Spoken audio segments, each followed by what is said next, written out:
Halifax might seem like the perfect place to live. Incredible ocean views, friendly people, and a laid-back East Coast lifestyle. But let's be real, it's certainly not for everyone. So if you're thinking about moving here from out of province, there's 10 things that you need to know that may make or break your decision to move to Halifax, and I'm gonna break those down for you in this video. But just before I get into it, if you're new here, don't forget to hit that like button and hit that subscribe button. And if you're thinking about making a move here from out of province, you can reach out to me anytime in the Cali link below.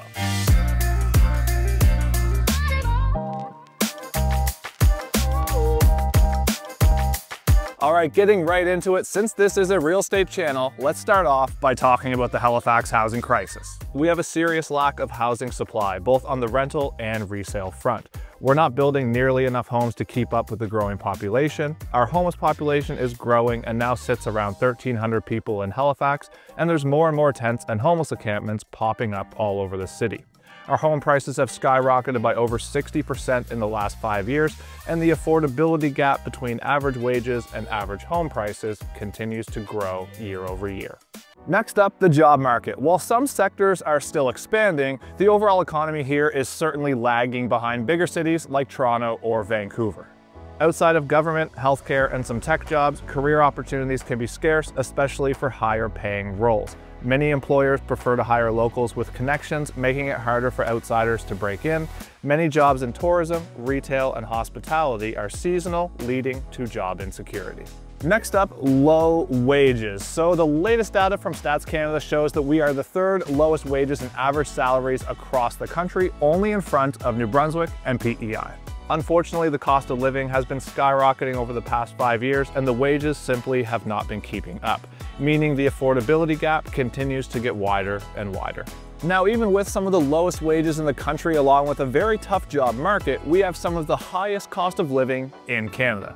This includes rent prices, which rival Toronto and Vancouver, 14% HST, one of the highest tax rates in the country. Utility costs, food costs, and property taxes are also all through the roof. Next up, healthcare. This is a pretty big one here in Nova Scotia. Right now, it is almost impossible to find a family doctor. The last number I saw in terms of the wait list for a family doctor in the province was just over 104,000 people in February of 2025. However, this is down a year prior from when it was upwards of 150,000 people. Even if you have a family doctor, the wait times for an appointment can be up to 4 to 6 weeks. If there's an emergency, the ER wait times and the walk-in clinic wait times can be brutal. For context, if you're going to a walk-in clinic in Halifax, you probably need to show up 1.5 to 2 hours before it opens to ensure you'll get in the same day. I will say that the care you get once you're past the waiting stage is great. The issue isn't the care itself necessarily, it's the overall system that's the issue, as doctors and nurses are completely overrun. Next up, living in Halifax or Nova Scotia in general can have you feeling pretty isolated at times in a variety of ways. Compared to larger cities, traveling in and out can be a pain. If you're flying, you'll often need to connect through Montreal or Toronto, and it's pretty pricey.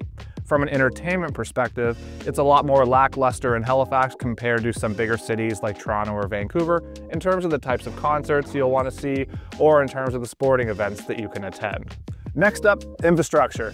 Halifax's roads are always under construction, and unlike a lot of major cities, we really lack the proper highways and infrastructure, making commuting really slow and frustrating at times. Most of the ways in and out of the downtown core are very congested, causing slower commute times, especially during rush hour. The bus system can be unreliable with limited routes, long wait times, and little service outside of the core of the city.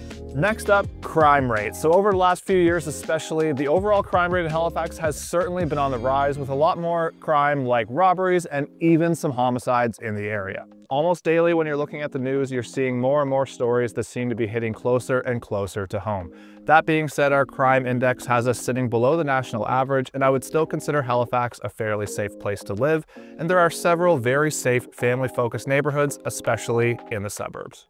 Next up, the rural versus urban divide. So Halifax over the last several years has seen a huge influx of people from larger cities, especially from Ontario. Many of them are drawn to the idea of quieter, more affordable lifestyle by the ocean. However, locals are frustrated by the rapid growth and growing pains that this is causing.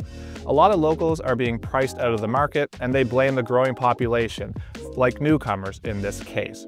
Amongst the locals, the classic East Coast hospitality is still alive, but there's growing tension between those who want Halifax to remain a friendly, small-town feel and those pushing for it to evolve into a metropolitan hub.